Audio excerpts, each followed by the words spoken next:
এজন মতা মানুহৰ সাকসেছৰ পিছফালে যেনেকৈ এজনী মাইকী মানুহৰ হাত থাকে বুলি কয়, ঠিক তেনেকৈ এজনী মাইকী মানুহৰ সাকসেছৰ পিছফালেও ক'ৰবাত নে ক'ৰবাত তেওঁ মতা মানুহৰ হাত থাকে। কাৰণ কিয় বিয়াৰ পিছত ছোৱালী মানুহৰ লাইফটো বহুত বেছি সলনি হৈ যায়, কাৰণ ঘৰ এখন এড হৈ যায়, ঘৰৰ কামবোৰ আহে, বহুত দায়িত্ব আহি পৰে।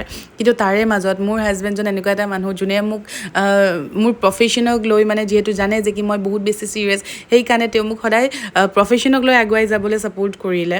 তেওঁ কেতিয়াও মোক ঘৰৰ কামৰ মাজত সোমাই থাকিবলৈ নিদিলে।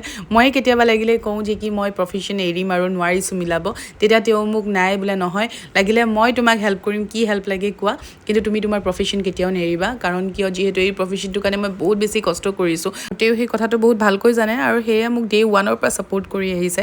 চ' মই ভাবোঁ যে কি প্ৰত্যেকজন মতা মানুহে যাতে নিজৰ ৱাইফক এনেকৈ ছাপোৰ্ট কৰে আৰু তেওঁলোকৰ ড্ৰিমছবোৰ যাতে একদম ঘৰৰ কামৰ মাজত বান্ধি ৰাখিব নিদি তেওঁলোককো একদম ফ্ৰীলি কাম কৰিবলৈ চান্স দিয়ে। কাৰণ ছোৱালী মানুহবোৰ সঁচাকৈ বহুত